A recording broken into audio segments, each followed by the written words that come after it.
बानी पीटीआई इमरान खान और वज़ीर आला के पीके अली अमीन गंडापुर समेत दीगर के खिलाफ इक़्तिदाम कत्ल और दहशतगर्दी का मुकदमा दर्ज कर लिया गया। सरकार की मुद्दत में मुकदमा थाना नून में दर्ज किया गया है, जिसमें इमरान खान, अली अमीन गंडापुर, आज़म स्वाति, उमर अयूब, बैरिस्टर सैफ, सदर पीटीआई इस्लामाबाद आमिर मुग़ल और हफीज़ रहमान टीपू समेत 500 नामालूम अफराद पर नामजद हैं।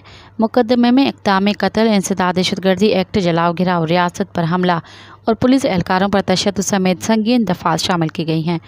मुकदमे के मतन में कहा गया है कि बानी पीटीआई और अली अमीन की ईमान पर 500 से ज़ायद मुजाहिरीन ने पुलिस एहलकारों पर तशद्दुद किया। पुलिस के कांस्टेबल अब्दुल हमीद को अगवा करके तशद्दुद किया गया। मुजाहिरीन ने पुलिस एहलकारों पर डंडों, पत्थरों और आहनी राटों से हमले किए। मज़ीद ख़बरन ऐं तफ़सीलात लाइ विज़िट कयो असांजी वेबसाइट www.awamiNewsHD.com ऐं ॾिसंदा रहो अवामी न्यूज़ HD।